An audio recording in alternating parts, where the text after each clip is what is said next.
and welcome to Jewish Life, the show about people and issues in Judaism and some secrets you missed in Hebrew school. On our show, we have discussed art quite a few times. We've introduced you to some Hasidic artists. Art, an expression of our past. Art that expresses our present the way we like to see it. And of course, art expresses our hopes, our dreams, and our future. Even as the camera is rolling and virtual imagery is able to produce anything you want with today's technology, somehow the artist has not lost his favor upon the people. He takes their hearts, he takes their minds, he takes their hopes, he takes their dreams, puts it on canvas, and you're going to see it all over. Whether it is the king's palace, the royal palace, presidential palaces, or ordinary homes, even your plain folk would like to get at least a duplicate of some painter's work that identifies with his heart and his emotions and his feelings. Therefore, I'm pleased to have with me today as my guest, Mr. Raphael Nuril. He is an artist who was born in Iran, Azerbaijan, and Persia, and he now lives in London and is here in the United States on the occasion of an exhibition of his work. Welcome to New York, and thanks for coming to the show. Let us start with your profession. Sure. What type of artist, in broad terms, do you consider yourself? Well, I consider myself classical painter, artist, and I'm not a modern painter. Abstract? No, not abstract, not cubism. I like realism, but not realism like a camera does. A step forward. Like, I like to paint everything, but include feeling and emotion, something which camera lacks. Who did you paint throughout your career? How long ago did you start your career? Well, I started my career, I started painting when I was 10 years old, right? My career I started. Who did you paint then? Who commissioned you? Very interesting, very interesting. When I was a child in the school, right? Two favorite characters I paint for every single member of my classroom. Tarzan and Moses the prophet. Uh-huh. So these were your two opposites. Yeah, and every friend he had two copies.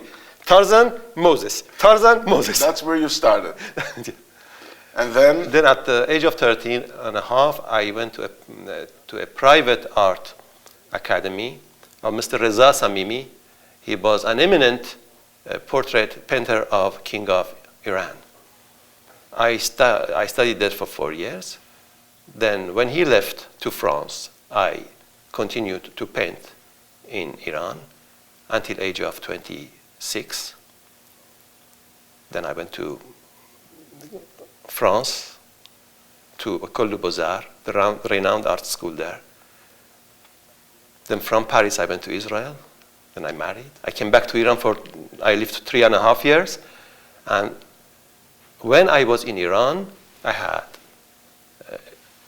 gallery, I had studio. You had your own gallery in your own studio, and you were doing what? You were doing portraits? I did portraits, portraiture, and exhibited time to time in that gallery, my own gallery. Also, I had classes to teach art. Among my pupil, there was Prime Minister's brother. Prime Minister's brother.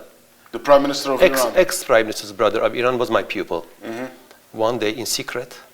Well, as a prime minister, he wanted to come and work privately. Right. Understandable. He was sitting in one corner of a studio, and I was sitting in the other corner of a studio and painting. Whenever he needed me, he used to call me. I used to go and make a comment over his work. One day, as he was painting, I must tell you something. When you paint, like you drink a little bit of alcoholic drinks, things slips out of your mouth. You don't speak on normal circumstances. As I was painting... Is that an admission of an artist? I don't know. As he was painting and I was painting, he broke the silence. He said to me, Raphael, why do you live in this country? I said, what is wrong with this country? Nothing, you're Jewish. I said, Judaism is my religion. My nationality happened to be Persian. He said, yes, having said so, still, you are Jewish. I repeated, Judaism is my religion. My nationality is Persian. He reminded me, I'm a Jew. I reminded him, I'm Persian. Didn't work. No. Then he said to me, I got very uncomfortable. I said, do you realize, Mr. Razmara was his name, we Jews have history of 2,500 years since Queen Esther. In this country. In this country, even deeper than Islam.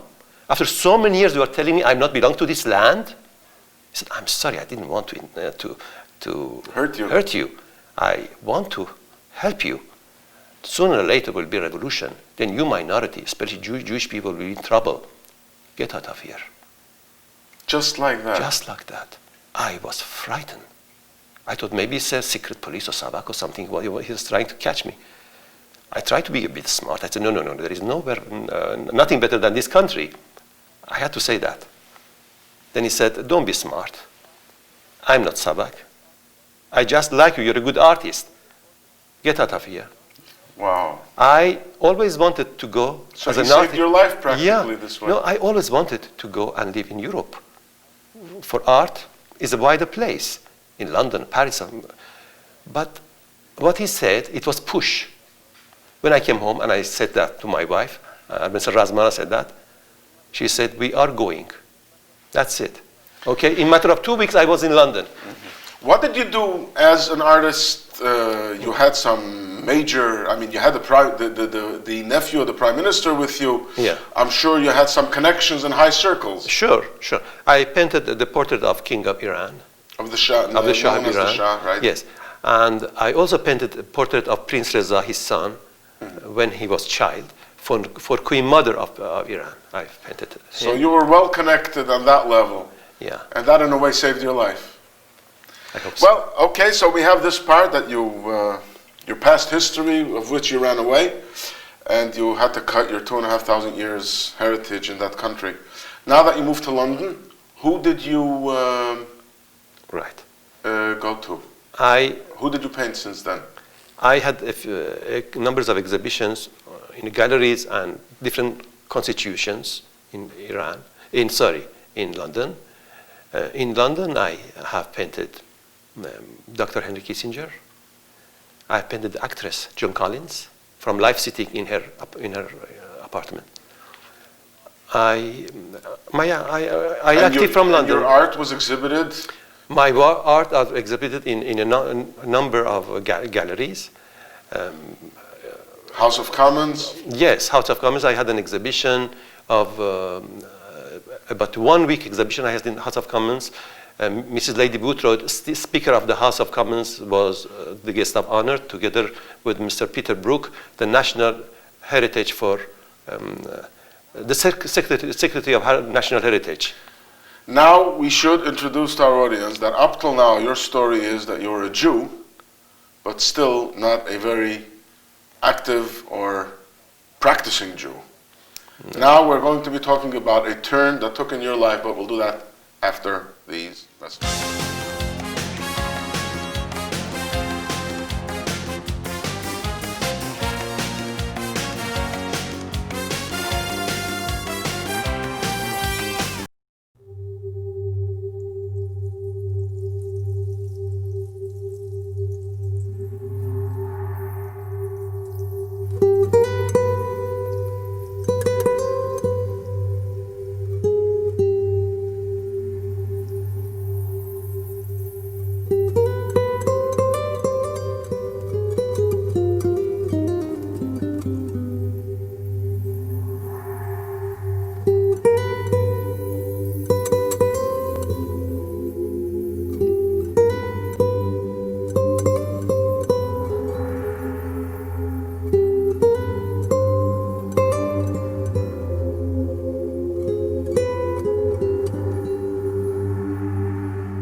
which makes you Sephardi pretty much, Sure. in a way. Yeah.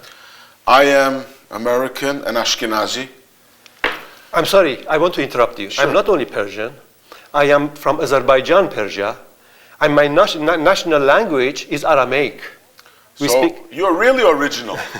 We You brought go the- all the way back to the Talmud. Oh, yes. And before that. From the destruction of first temple, right, when the Jews were captive in Babylon, afterward when the king of Persia fought with Babylonian, freed some of them and sent them back to Holy Land to rebuild their second temple. Right. And some of them went back to Persia. Right. And I am You're descendant of. Sure. from those people. Now, I know you live in London. Yeah. My wife comes from London too, but I don't know you from London. I don't know you from any of this. I, as a Lubavitcher, I know you because you became, in a way, one of the artists who have made some of the most beautiful paintings that are around the Lubavitcher Rebbe. Thank And you. I know that this has affected you. It has affected us all. So I want to talk about how did this happen? How does someone who classifies himself formally as a secular Jew, he painted kings, ministers, exhibits in parliaments. How did you come to this whole situation of Lubavitch and what comes along with it? Well, when you say Lubavitch, in London, we had Lubavitch neighbors. They had, You were like neighbors, Yes, or you yeah, just lived next to one just another? next door neighbors. They were different, wearing black on Shabbat, black hat, black coat, and I always said, why they should be different than any other Jew? Right. Why? Until some story I'm going to tell you. There is someone which is very dear to me. We had a problem with, and when she was born, she never spoke until age of like 4.5 years old. Because she didn't speak, she was shouting to express herself. As a result of intensive screaming, she developed a massive hernia, needed an operation. Now, being a nervous child with a speech defect, we thought hospital environment may affect her even more and prevent her from ever speaking. In this field, nobody could help. A night before operation, we wanted to go and ask our neighbor what to do. Lubavitch You neighbor. were desperate. Desperate. But We you went to didn't go them. to him because he was a Lubavitcher. No. You no. just... Yeah. We went to them, we said, you are Lubavitch, you are Orthodox, and you have more children than anybody anyone around, right? Therefore, more children, more experience. What would you have done if you were in our position? They said, we pray to God and we read Tehillim, but there are more righteous people than you and I exist. We ask for a blessing. Anyway, since it was a desperate situation, when you are in desperate situation, you prepare to believe everything. Yes, we asked them to ask blessing for the patients. And next door they phoned, they said, you can go to hospital, you can take the patient to hospital, nothing to worry about. And the Lubavitcher Rebbe said, Nuril family will always hear good news from the Rebbe. Meaning, you agreed to their suggestion of prayer, Yeah. even though, I mean, you really didn't believe in it, but as a desperation, you agreed to that. Yeah. Then they called you back with a message that the Lubavitcher Rebbe said That is correct. that you will have only good news. Yes. So when the patient went to hospital, a day before the operation, her mother, they injected her with general anesthetic before taking her to operating theater. Her mother pushed Book of Psalms under her pillow. If prayer does any good, let it be under her pillow. And she was hoping to take this person to operating theater. But unfortunately, they came and they transferred her from one bed to another. The book remained. Wasn't with her. No, it wasn't with her. After an hour of operation finished, they brought the child back. To the same bed? The same bed, and she slept for 4 hours constantly. And after 4 hours, something very, very strange happened, and I witnessed it. Suddenly, this child opened her eyes, and she sat in the bed like a robot. She started searching for the book. Book she never saw. We put it under her pillow. She opened it upside down, and for the first time in her life, she opened her lips, started singing, Adon Olam, Asher Malach, Adon Olam, with this nigun. Classical Jewish prayer that we start the morning prayers with? Yeah. Maybe she knew it because she was going to kindergarten. In the same time, she could say, Ringo, Ringo, roses, many other stuff. She could have said anything, yeah. right? But why? I was just looking. I thought I am imagining things. But there were many people witnessed there. 2 nurses, they said, we thought you said this person doesn't speak. Why she's singing now? Then, cut a long story short, she put back under her pillow. She started running through hospital corridors. She went end of the corridors. It was right after an operation. Yeah.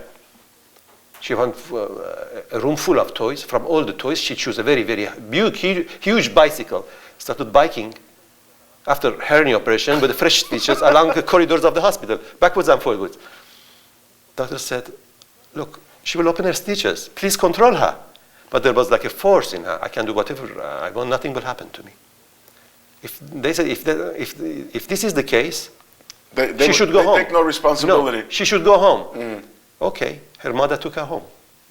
And everything was fine. Yeah. And that affected you. That affected me. Then after a while, she started saying words, sentences, now. What was your next step? You went straight to the Lubavitcher Rebbe? No. What happened was, I thought I must paint the Rebbe. I must paint the Rebbe.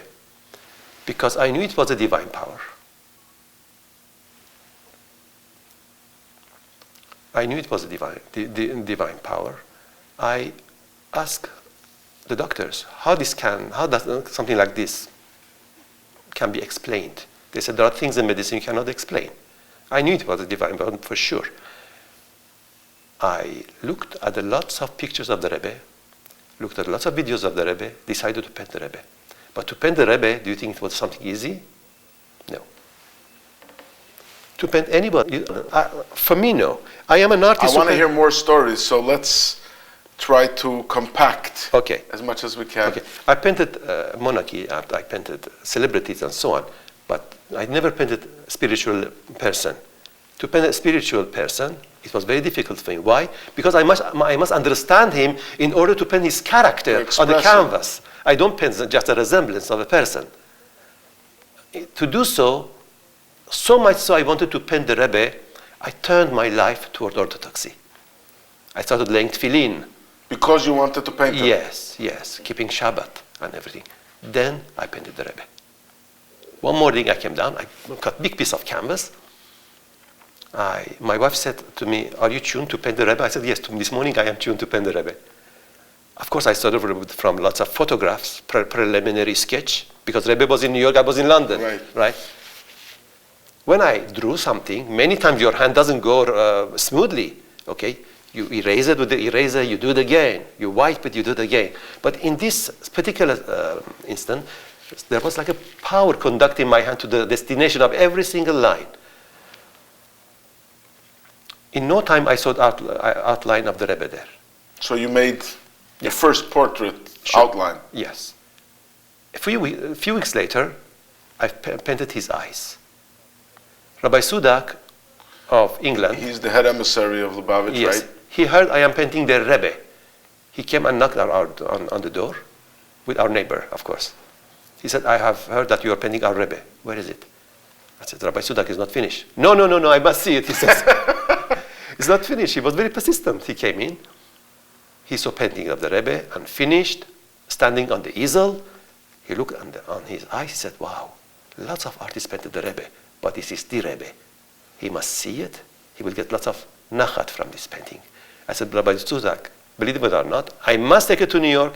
I must speak to the Rebbe, then finish it, or else I can't. Then he was comforted. A few months later, we went to New York. I understood it was a Hasid, some days which is a Hasidic calendar very significant, Yud Bet. The 12th of Tammuz, the 12th day of the Tammuz. release of the previous Rebbe from prison. That's right. Okay. Just a few days before we have arrived, I went to the office. I wanted a private audience with the Rebbe. No chance. The Rebbe is very busy now. It was. So how do you get to meet the Rebbe? Okay. You know this Yud Bet Tammuz? They had the big Fabrengen, right? Yes, in 770, and I was among the crowd sitting there, and Rebbe was giving the chaim to everybody.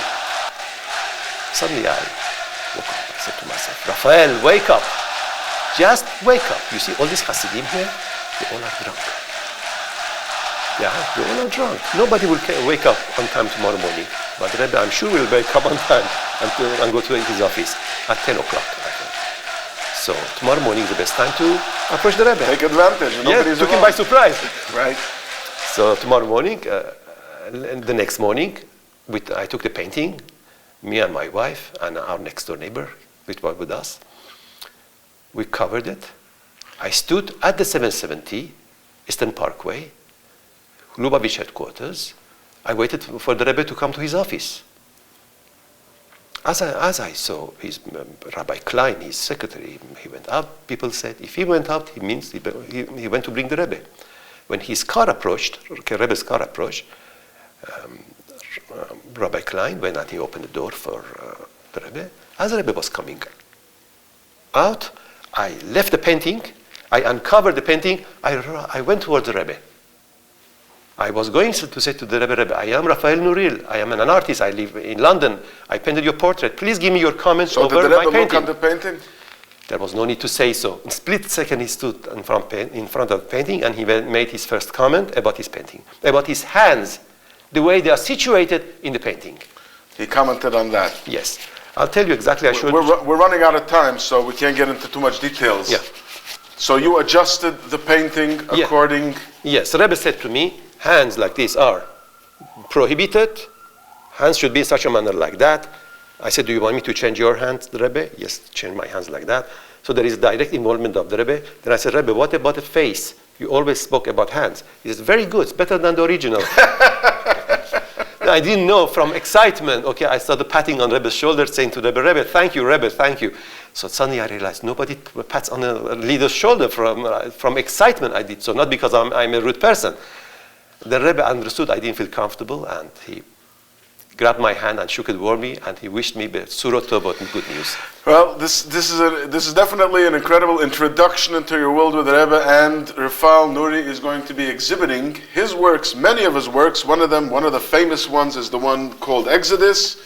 Finally Home, the Exodus of Jews to the Land of Israel, and many other of his works.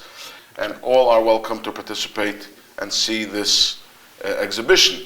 And if you want to contact us, the number is on the screen. You can call us, ask us, talk to us, question us, etc. And of course, we have our website where you can watch our show at any time. Mr. Nuril, we have just about a minute left. I know that you had follow-up. You did one of your classic pictures is about the Rebbe and his father-in-law. In a nutshell, tell us about it. About with his father-in-law? Yes. The picture about the Rebbe and his father-in-law. Well, when I became closer to Lubavitch, I became close to this wall. I understood Rebbe and his father-in-law, they had special connection. I searched for the picture which I can paint from. Of course, I'm going back to 1927. I found a very poor condition picture which I made a big painting out of, life-size painting. Lovely picture of the Rebbe with his father-in-law, an engagement picture, I understand that is. I have showed it to the Rebbe, in fact. I went to his home in 1988. And what were his comments? He was very excited. He said you should spread Judaism with your work, with the help of your missus. And I'm sure that your exhibits do this, along with your other pictures that you have, which we'll talk about at a later date. And to our viewers, we want to wish you the best of luck. We want to wish you bracha v'atzlocha. Thank you. And all the best. Mashiach, Mashiach, Mashiach. Mashiach, Mashiach, Mashiach. Mashiach, Mashiach, Mashiach. Mashiach, Mashiach, Mashiach.